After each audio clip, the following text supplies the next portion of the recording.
Assalamualaikum warahmatullahi wabarakatuh. Perkenalkan, nama saya Ahmad Hakim Muhajir dengan NIM 2020-00814.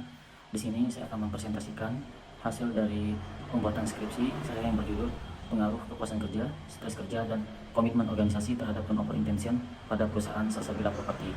Dan adapun dosen pembimbing saya di situ yang terdiri untuk pembimbing satu Dr. Syamsul Hadi SEMM, dan dosen pembimbing saya yang kedua yaitu Bu Epsilandri Septiarini SEMM. Pada pembahasan kali ini kita bisa melihat bahwasanya permasalahan tingginya tingkat turnover intention telah menjadi masalah serius di banyak organisasi. Akibat negatif turnover intention bagi organisasi antara lain adanya tambahan waktu dan biaya untuk merekrut pegawai baru sebagai ganti dari pegawai yang keluar. Dan hal ini perlu memerlukan waktu yang tidak hanya sebentar. Oleh karena itu, organisasi harus mengupayakan untuk menurunkan tingkat turnover pegawainya. Dan adapun turnover intention ini disebabkan oleh beberapa faktor seperti stres kerja, kepuasan kerja, lingkungan kerja, dan komitmen organisasi. Nah, menurut Firdaus dan Herlina menyebutkan bahwa turnover intention disebabkan oleh faktor internal dan faktor eksternal. Faktor internal meliputi ketidakpuasan kerja, lingkungan kerja yang kurang kondusif, panjangnya jam kerja dengan upah yang rendah, dan buruknya program pelatihan karyawan. Nah, dan adapun faktor eksternalnya yaitu meliputi perekonomian negara, perusahaan lain memberikan upah yang lebih baik, meningkatnya pembayaran pada industri lain, dan rendahnya tingkat pengangguran. Nah, penelitian ini akan meneliti faktor-faktor yang mempengaruhi turnover intention yang meliputi kepuasan kerja, stres kerja, dan komitmen organisasi. Nah, terus adapun penelitian pertentangan dari beberapa penelitian terdahulu, yaitu peneliti Dupri dan Melanin 2019 menunjukkan bahwa stres kerja berpengaruh positif signifikan terhadap turnover intention. Nah, berbeda halnya dengan penelitian Lorenza dan kawan-kawan 2020 menyatakan bahwa stres kerja berpengaruh negatif signifikan terhadap turnover intention. Dan menurut Parwira dan kawan-kawan 2019 membuktikan bahwa kepuasan kerja dan komitmen organisasi berpengaruh negatif signifikan terhadap turnover intention. Nah, berbeda halnya dengan penelitian Lingtias dan Purnomo 2020 menunjukkan bahwa kepuasan kerja dan komitmen organisasi berpengaruh positif signifikan terhadap turnover intention. Adapun subjek penelitian ini yaitu Salsabila Property. Nah, di dalam properti tersebut terdiri dari mart, homestay, ladang padi, dan ladang jagung. Salsabila Mart dan homestay berlokasikan di Giltrawangan, Kecamatan Pemenang, Kabupaten Lombok Utara. Sedangkan untuk ladang padi dan jagung berlokasi di Bawah, Kecamatan Praia, Kabupaten Lombok Tengah, Nusa Tenggara Barat. Nah, dalam hasil wawancara saya dengan pemilik Salsabila Property, Bapak Muhammad Nasir menunjukkan bahwa tingkat tingginya bergantian pekerja di Salsabila Property disebabkan oleh beberapa faktor yang berbeda di berbagai bagian bisnis mereka. Pertama, di bagian mart, jumlah karyawan saat ini sebanyak 15 orang. Pergantian pekerja di sini terjadi karena beberapa alasan, seperti pernikahan karyawan, kurangnya motivasi, tekanan pekerjaan, serta jadwal kerja yang panjang dari jam 6.30 pagi hingga 21.30 malam. Mereka hanya memiliki waktu istirahat selama jam sholat, dan mereka juga tinggal di mes perusahaan tersebut. Di bagian homestay atau penginapan, yaitu terdapat 9 karyawan yang melayani 3 homestay berbeda, yaitu Salsabila 1, 2, dan 3, dengan masing-masing dijaga oleh 3 pegawai. Di sini pergantian pekerja terjadi karena tuntunan pekerjaan yang tinggi. Karyawan harus siap melayani tamu kapan saja, terutama saat musim liburan, yang membuat mereka kewalahan menghadapi banyak tamu dan berbagai masalah yang mungkin timbul. Terakhir, pada ladang padi dan jagung terdapat 34 petani. Di sini faktor utama yang menyebabkan pergantian pekerja adalah usia. Kebanyakan petani sudah tua, dan ada juga yang merantau menjadi TKI. Jadi, tingginya turnover intention di Salsabila Property disebabkan oleh faktor-faktor yang berbeda di setiap bagian bisnis mereka, mulai dari tuntutan pekerjaan hingga faktor-faktor pribadi seperti pernikahan dan usia. Berdasarkan latar belakang yang telah diuraikan barusan, maka rumus masalah dalam penelitian ini adalah yang pertama, apakah kepuasan kerja berpengaruh terhadap turnover intention pada karyawan Salsabila Property? Yang kedua, apakah stres kerja berpengaruh terhadap turnover intention pada karyawan Salsabila Property? Dan yang ketiga, apakah komitmen organisasi berpengaruh terhadap turnover intention pada karyawan Salsabila Property? Dan adapun tujuan penelitian yaitu mengkaji dan menganalisis pengaruh kepuasan kerja terhadap turnover intention pada karyawan Salsabila Property. Dan yang kedua, mengkaji dan menganalisis pengaruh stres kerja terhadap turnover intention pada karyawan Salsabila Property. Yang ketiga, mengkaji dan menganalisis pengaruh komitmen organisasi terhadap turnover intention pada Salsabila Property. Yang kedua itu turnover intention. Turnover intention ini juga bisa dilakukan secara sukarela ataupun tidak. Secara sukarela yaitu jika ada karyawan bermaksud untuk keluar dari suatu organisasi atau perusahaan dengan tujuan untuk memilih berkarir di perusahaan lain. Contoh sukarela adalah ketika seseorang karyawan tersebut menemukan lebih banyak peluang dari perusahaan tempat mereka bekerja saat ini, seperti dari segi gaji, kompensasi asuransi, pekerja yang lebih tinggi, dan beban kerja yang mereka lihat tidak terlalu berat sesuai dengan kemampuan yang mereka miliki. Sedangkan yang bukan sukarela adalah ketika sebuah organisasi tidak puas dengan kinerja karyawan dan memutuskan untuk memberhentikan karyawan tersebut. Contoh dari bukan sukarela adalah ketika sebuah organisasi tidak puas dengan hasil kerja sebuah karyawan, atau ketiga, ada tugas dari atasan. Karyawan tidak menyelesaikan dengan baik, maka dalam hal ini perusahaan terpaksa memberhentikan karyawan tersebut. Ketiga, di sini ada kepuasan kerja. Kepuasan kerja adalah makhluk sosial yang menjadi kekayaan utama bagi setiap perusahaan. Mereka menjadi perencanaan, pelaksana, dan pengendali yang selalu berperan aktif dalam mewujudkan tujuan perusahaan. Karyawan menjadi pelaku yang menunjang tercapainya tujuan, mempunyai pikiran, perasaan, dan keinginan yang dapat mempengaruhi sikap-sikapnya terhadap pekerjaannya. Sikap ini akan menentukan prestasi kerja, dedikasi, dan kecintaan terhadap pekerjaan yang dibebankan kepadanya. Sikap-sikap positif harus dibina, sedangkan sikap-sikap negatif hendaknya dihindarkan sedini mungkin. Sikap-sikap karyawan dikenal kepuasan kerja, stres kerja, dan frustasinya yang ditimbulkan oleh pekerjaan, peralatan lingkungan, dan kebutuhan, dan sebagainya. Sikap kepuasan kerja menjadi masalah yang cukup menarik dan penting, karena besar manfaatnya bagi kepentingan individu, industri, dan masyarakat. Kepuasan kerja dapat membantu perusahaan dalam mencapai tujuannya. Yang selanjutnya yaitu stres kerja. Stres kerja adalah suatu keadaan yang menekan diri dan jiwa seseorang di luar batas kemampuannya, sehingga jika terus dibiarkan tanpa ada solusi, maka akan berdampak pada kesehatannya. Stres tidak timbul begitu saja, namun sebab-sebab stres timbul umumnya diikuti oleh faktor peristiwa yang mempengaruhi kejiwaan seseorang, dan peristiwa itu terjadi di luar dari kemampuannya, sehingga kondisi tersebut telah menekan jiwanya. Hal tersebut selaras dengan yang dikemukakan oleh Santoso 2019 yang menyatakan bahwa stres kerja merupakan kondisi-kondisi internal dan eksternal yang menciptakan situasi-situasi yang penuh tekanan dan gejala-gejalanya dialami oleh setiap orang yang tertekan. Komitmen organisasi merupakan tingkah laku yang sangat penting bagi organisasi, dikarenakan perusahaan sangat membutuhkan karyawan yang memiliki komitmen yang tinggi agar perusahaan dapat terus bertahan serta akan meningkatkan jasa atau produk yang dihasilkan. Komitmen organisasi adalah perilaku seseorang terhadap perusahaan dalam bentuk loyalitas dan pencapaian visi, misi, dan tujuan perusahaan. Seseorang dikatakan memiliki komitmen yang tinggi terhadap perusahaan dapat dikenali dengan ciri-ciri antara lain kepercayaan dan penerimaan yang kuat terhadap tujuan dan nilai-nilai organisasi, kemauan yang kuat untuk bekerja demi perusahaan, dan keinginan yang kuat untuk tetap menjadi anggota di dalam perusahaan tersebut. Berdasarkan uraian kerangka pemikiran dan hasil kajian empiris pada tabel tersebut, maka peneliti mengajukan beberapa hipotesis dalam penelitian ini, yaitu yang pertama, hipotesis pertama, kepuasan kerja berpengaruh negatif terhadap turnover intention. Dan hipotesis yang kedua, stres kerja berpengaruh positif terhadap turnover intention. Dan hipotesis yang ketiga yaitu komitmen organisasi berpengaruh negatif terhadap turnover intention. Jenis penelitian yang digunakan oleh saya pribadi yaitu penelitian kuantitatif. Penelitian kuantitatif adalah peneliti yang dimaksud untuk mengungkapkan gejala secara holistik, konseptual melalui pengumpulan data dari latar alami yang memanfaatkan diri peneliti sebagai instrumen kunci. Penelitian kuantitatif bersifat deskriptif dan cenderung menggunakan analisis pendekatan induktif. Kuesioner pribadi kemudian digunakan untuk mengumpulkan informasi dari responden dalam penelitian ini. Sesuai dengan kesulitan dan tujuan telah ditetapkan, maka ditetapkan bahwa penelitian ini merupakan penelitian explanatory. Dan explanatory research adalah menguji hipotesis yang telah dirumuskan untuk menjelaskan hubungan antara variabel dengan variabel lain. Model penelitian ini menggunakan model FADS analysis, yaitu analisis jalur.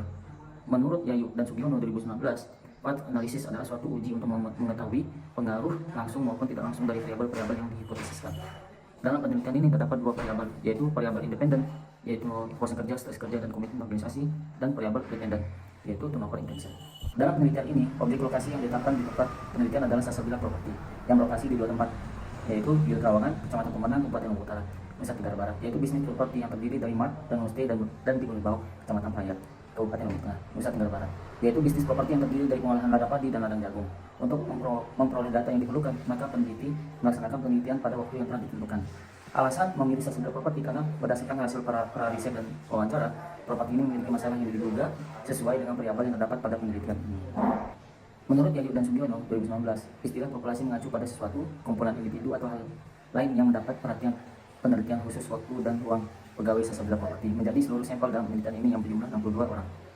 Dan adapun sampel dan teknik pengambilan sampelnya yaitu merupakan perwakilan dari jumlah populasi yang karakteristiknya memenuhi syarat untuk diteliti. Sedangkan menurut Dewi 2021, sampel yang digunakan dalam penelitian ini adalah semua populasi menggunakan teknik sampel jenuh. Hal ini dilakukan bila jumlah populasi relatif kecil, sehingga responden dalam penelitian ini adalah karyawan Salsabila Property sebanyak 62 orang, yang mana dari keseluruhan populasi yang akan diteliti. Dan menurut Yayu dan Sugiono 2019, sampel diambil dengan cara sampling jenuh, yaitu pengambilan anggota sampel yang keseluruhan populasi. Biasanya pengambilan sampel ini jika jumlah populasi kurang dari 100 atau relatif kecil. Pada definisi operasional variabel, di sini di dalam variabel kepuasan kerja itu terdapat beberapa indikator, yaitu pekerjaan, upah, pengawas, rekan kerja, dan promosi. Sedangkan yang stres kerja yaitu indikatornya beban kerja, sikap pemimpin, waktu kerja, komunikasi, otoritas kerja. Pada bagian komitmen organisasi, indikatornya itu komitmen afektif, terus komitmen kontinu, dan komitmen normatif. Dan pada bagian turnover intention, pada bagian indikatornya yaitu adanya pikir untuk keluar, terus mencari lowongan pekerjaan, dan memiliki keinginan yang kuat untuk berpindah perusahaan. Menurut Dewi 2021, sebuah skala pengukuran yang berfungsi sebagai standar untuk penelitian kuantitatif digunakan untuk pengukuran data kuantitatif. Untuk mengukur variabel yang akan diteliti, alat penelitian ini berupa kuesioner. Adapun alternatif jawabannya yaitu sangat setuju bahwa nilainya 5, setuju itu 4, netral itu 3, tidak setuju itu 2, sangat tidak setuju itu 1. Pada statistik deskriptif ini, penyajian statistik deskriptif bisa dalam bentuk tabel, grafik, diagram lingkaran, atau histogram. Perhitungannya meliputi modus, median, mean, perhitungan decimal persentil, sedangkan untuk perhitungan penyebaran data menggunakan perhitungan mean, standar deviasi, dan perhitungan persentase. Dan ada penuji validitas, yaitu merupakan ukuran yang menunjukkan tingkat kevalidan suatu instrumen atau kuesioner. Uji validitas adalah dengan membandingkan nilai R hitung persen correlation dengan nilai R table. Dan ada pun 36 nilai R hitung persen correlation nantinya akan menjadi tolak ukur untuk menentukan valid atau tidaknya hitung pernyataan yang digunakan untuk mendukung penelitian. Nilai R hitung kemudian akan dibandingkan dengan nilai R tabel yang akan dicari. Menurut Herb dan kawan-kawan, nilai lebih dari 0,5 artinya data yang digunakan valid. Adapun nilai uji reliabilitas yaitu adalah mengukur variabel digunakan melalui pernyataan atau pernyataan yang digunakan. Uji reliabilitas dilakukan dengan membandingkan nilai Cronbach's alpha dengan tingkat atau taraf signifikan yang digunakan. Tingkat taraf atau signifikan yang digunakan bisa 0,5, 0,6, hingga 0,7 tergantung kebutuhan dalam penelitian. Nah, setelah data dari kuesioner terkumpul, selanjutnya dilakukan analisa SEM menggunakan pendekatan Vertex least square, yaitu SEM berbasis varians dengan software SmartLS yang dilakukan melalui 2 tahap, yaitu pertama melalui menilai outer model atau model pengukuran, kedua menilai inner model atau model struktural. Terus, adapun perencanaan model struktural inner model yaitu model yang menunjukkan hubungan antara variabel laten dengan variabel manifestnya dan digunakan untuk memastikan bahwa model struktural yang dibangun robust dan akurat. Sedangkan perencanaan model pengukuran outer model yaitu menjelaskan secara spesifik kausalitas atau hubungan antara variabel laten baik endogen maupun eksogen dengan indikator atau pengukuran dalam variabel yang ada. Variabel eksogen adalah variabel yang variabilitasnya ditentukan melalui asumsi sebab-sebab yang berada di luar model atau dengan mudah disebut variabel yang menentukan atau bebas. Adapun evaluasi dan model pengukuran outer model yaitu convergent validity. Nilai convergent validity menunjukkan validitas atau indikator-indikator pengukuran. Nilai convergent validity dapat dilihat melalui nilai loading faktor pada variabel endogen dan eksogen. Nilai yang direkomendasikan untuk convergent validity adalah lebih dari 0,7 pada model penelitian yang relatif sudah banyak diteliti. Dan ada pun diskriminan validity yaitu nilai cross loading faktor yang bertujuan untuk mengetahui terkait diskriminan yang ada dalam suatu konstruk penelitian. Cara memadainya suatu diskriminan dalam suatu konstruk dengan perbandingan yang menghasilkan angka lebih besar dari loading konstruk yang dituju dengan nilai loading konstruk yang lain. Dan Cronbach's alpha, nilai Cronbach's alpha juga merupakan penilaian terhadap reliabilitas dari batas suatu konstruk. Nilai Cronbach's alpha menunjukkan konsistensi internal dari suatu indikator dengan nilai minimal yang diharapkan yaitu dari 0,7. Adapun uji hipotesis menggunakan prosedur cross flapping akan menghasilkan nilai T statistik untuk setiap jalur hubungan yang digunakan untuk menguji hipotesis. Nilai T statistik ini akan dibandingkan nilai T tabel. Penelitian ini menggunakan tingkat kepercayaan 95% sehingga tingkat presisi atau data yang tidak akurat sama dengan 0,05. Nilai T tabelnya adalah 1,96. Jika nilai T statistik didapatkan lebih kecil dari nilai T tabel, T statistik kurang dari 1,96, maka HO diterima dan HA ditolak. Jika nilai T statistik didapatkan lebih besar atau sama dengan T tabel, T statistik lebih besar 1,96, maka H. Hasil kuesioner menunjukkan bahwa 35 karyawan berjenis kelamin laki-laki atau 56,5%, 27 karyawan berjenis perempuan atau 3,5%. Ini menunjukkan bahwa lebih banyak pekerja laki-laki daripada pekerja perempuan di salah bidang properti. Hasil kuesioner menunjukkan bahwa ada 27 karyawan atau 43,5% pegawai salah bidang properti berusia 14 sampai 25 tahun. 22 karyawan atau 35,5% berusia 26 sampai 35 tahun dan 13 karyawan atau 21% berusia 36 sampai 45 tahun. Ini menunjukkan bahwa sebagian besar karyawan jasa bila properti berusia di bawah 30 tahun, yang berarti sebagian besar pegawai berada dalam usia produktif. Responden berdasarkan jabatan pekerjaan sini kita bisa melihat jumlah karyawan 24 yaitu 39%, petani 34, 55%, konsentor 1,2%, manajer 2%, manajer 1, presentasi 2%, jumlah asisten manajer 1, presentasi 2%, sekretaris jumlah 1, presentasi 2%. Dengan hasil jumlah 62 kerjaan kerja. Berdasarkan responden berdasarkan nama kerja, yaitu kurang dari 1 tahun berjumlah 8 orang. 8 orang yang presentasi 15%, 1 sampai 3 tahun 29, 27%, dan lebih dari 3 tahun 25, yaitu 40%. Ada deskripsi parsial kepuasan kerja di sini kita bisa melihat bahwa ada beberapa butir-butir kuesioner. Nah, ada 5 butir kuesioner, yaitu saya merasa senang dengan pekerjaan dan kompleksitas yang saya jalani. Dan yang kedua, saya merasa perusahaan sudah memberikan gaji karyawan sesuai dengan standar yang berlaku. Dan yang ketiga, saya merasa puas dengan keputusan yang ditetapkan oleh pemimpin. Dan keempat, saya merasa tidak menemukan kesulitan dalam pekerjaan dengan rekan kerja. Dan yang kelima, saya merasa memperoleh peningkatan karir dalam pekerjaan saya. Bisa dilihat sendiri beberapa hasil respondennya, yaitu yang pertama, yaitu saya merasa tidak dapat menguasai situasi pekerjaan yang menjadi keuntungan tugas di tempat saya bekerja. Dan yang kedua, saya merasa adanya tekanan yang diberikan oleh atasan dalam waktu pekerjaan. Yang ketiga, saya sering harus bekerja lembur atau melebihi waktu kerja yang seharusnya. Yang keempat, saya saya merasa tidak mampu bekerja secara optimal karena adanya tekanan dari rekan kerja yang lain. Yang kelima, saya merasa tidak ada kejelasan tentang peran dan tanggung jawab saya di tempat kerja, dan semua sudah diisi oleh para responden. Pada preambel komitmen organisasi itu kita bisa melihat bahwa semua responden sudah mengisi, dan ada pun berikut episodenya, yaitu saya akan merasa sangat berbahagia menghabiskan sisa karir saya di perusahaan ini. Selanjutnya saya merasa menjadi bagian keluarga pada perusahaan ini. Setelah itu saya sulit meninggalkan perusahaan ini karena takut tidak mendapat kesempatan bekerja di tempat lain, dan selanjutnya sulit mendapatkan pekerjaan dengan penghasilan yang bagus seperti pekerjaan saya sekarang. Dan saya merasa perusahaan ini telah banyak berjasa bagi hidup saya, dan perusahaan ini layak mendapat kesetiaan dari saya. Adapun deskripsi parsial pada proper intention itu semua juga sudah diisi oleh para responden, yaitu yang pertama, saya memikirkan untuk keluar dari tempat saya bekerja. Selanjutnya saya sudah mulai mencari lowongan pekerjaan di tempat lain. Selanjutnya saya memikirkan bahwa ada profesi atau jabatan lain yang ingin saya dapatkan selain profesi atau jabatan saat ini di perusahaan lain. Berdasarkan tabel hasil uji dengan SMART PLS 4 pada tabel tersebut dapat dijelaskan bahwa variabel puas kerja satu terdapat 5 indikator, yaitu kata 1 dengan skor 0,717, indikator kata 2 dengan skor 0,816, indikator kata 3 dengan skor 0,750, indikator kata 4 dengan skor 0,871, sedangkan indikator kata 5 dengan skor 0,8. Dan kelima, indikator memiliki loading faktor nilai lebih dari 0,7, sehingga dapat disimpulkan bahwa instrumen indikator tersebut valid. Berdasarkan hasil uji eksperimen validitas konvergen pada variabel stres kerja X3, yaitu SMART PLS pada tabel 4.5 dapat dijelaskan bahwa variabel stres kerja X3 terdapat 5 indikator, yaitu SK1 dengan skor 0,890, indikator SK2 dengan skor 0,900, indikator SK3 dengan skor 0,894, indikator SK4 dengan skor 0,904, sedangkan indikator SK5 dengan skor 0,892. Kelima indikator memiliki loading faktor nilai lebih dari 0,7, sehingga dapat disimpulkan bahwa instrumen indikator tersebut valid. Berdasarkan tabel hasil uji dengan SMART PLS pada tabel 4.5 dapat dijelaskan bahwa variabel komitmen organisasi X2 terdapat 6 indikator, yaitu KO1 dengan skor 0,809, indikator K2 itu dihapus, indikator KO3 dengan skor 0,853, indikator KO4 dengan skor 0,848, indikator KO5 dihapus, sedangkan indikator KO6 dengan skor 0,331. Keempat indikator memiliki loading faktor lebih dari 0,7, sedangkan ada 2 indikator memiliki loading faktor nilai kurang lebih dari 0,7, sehingga dapat disimpulkan bahwa instrumen indikator tersebut dinyatakan valid. Variabel total intention berdasarkan pada hasil dari uji SMART PLS 4 dapat dijelaskan bahwa variabel total intention terdapat 3 indikator, yaitu TI1 dengan skor 0,948, indikator TI2 dengan skor 0,960, sedangkan indikator TI3 dengan skor 0,83. 3 indikator memiliki loading faktor nilai lebih dari 0,7, sehingga dapat disimpulkan bahwa instrumen indikator tersebut dinyatakan valid. Pada validitas diskriminan, penelitian ini menggunakan cross loading antara indikator dan konstruknya untuk mengukur validitas diskriminan. Sebuah indikator dianggap valid jika hubungannya dengan konstruknya lebih besar daripada hubungannya dengan konstruk lainnya. Jika kita lihat dari hasil tabel, yaitu menunjukkan data yang menggunakan perangkat lunak SMART PLS menunjukkan bahwa uji validitas diskriminan menunjukkan angka yang valid. Hal ini disebabkan korelasi antara item dan indikator yang sama sudah sesuai dengan nilai yang lebih besar daripada korelasi dengan variabel lain. Selain menguji validitas setiap konstruk melalui nilai faktor loading, penelitian ini juga menguji reliabilitas model pengukuran.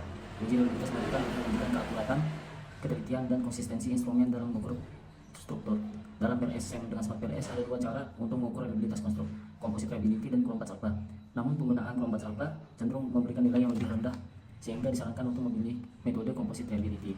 Maka pada saat ini, seperti kita lihat berdasarkan pada tabel tersebut, seluruh variabel dalam pengujian reliabilitas menggunakan Cronbach's alpha dan composite reliability, memperlihatkan nilai di atas 0,70. Selain itu, hasil pengujian validitas yang menggunakan average variance extract atau AV juga menunjukkan nilai di atas 0,50. Dengan demikian, dapat disimpulkan bahwa variabel yang diuji dalam penelitian ini dapat dianggap valid dan reliable. Maka dari itu, hasil penelitian ini dapat disimpulkan bahwa pengaruh kemasan kerja terhadap kemampuan intention itu menunjukkan nilai T statistik sebesar 1,253 kurang dari 1,96 dengan nilai P value 0,2110 lebih dari 0,05. Berarti ini artinya kepuasan kerja tidak terbukti berpengaruh negatif terhadap turnover intention pada karyawan selesai bila properti. Sedangkan pengaruh status kerja terhadap turnover intention menunjukkan nilai P statistik sebesar 11,064 lebih kurang dari 1,96 dengan nilai P value 0,000 lebih dari 0,05. Ini artinya kepuasan kerja terbukti berpengaruh positif terhadap turnover intention pada karyawan selesai bila properti. Sedangkan pada pengaruh komitmen organisasi terhadap turnover intention, yaitu menunjukkan nilai T statistik sebesar 1,316, itu kurang dari 1,96 dengan nilai P value 0,188 lebih dari 0,05. Dan ini artinya kepuasan kerja tidak terbukti berpengaruh negatif terhadap turnover intention pada karyawan selesai bila properti. Dan kesimpulan yang bisa kita ambil pada penelitian tersebut yaitu, pertama, kepuasan kerja tidak memberikan pengaruh negatif terhadap turnover intention dengan dibuktikan dengan hasil analisis SMART PLS. Dan yang kedua juga stres kerja memberikan pengaruh positif terhadap turnover intention dibuktikan dengan hasil analisis SMART PLS juga. Dan komitmen organisasi tidak memberikan pengaruh negatif terhadap turnover intention dibuktikan dari hasil SMART PLS yang telah diuji. Sekian penjelasan dari saya, mohon maaf jika ada kekurangan. Akhirul kalam, assalamualaikum warahmatullahi wabarakatuh, salam dan bahagia.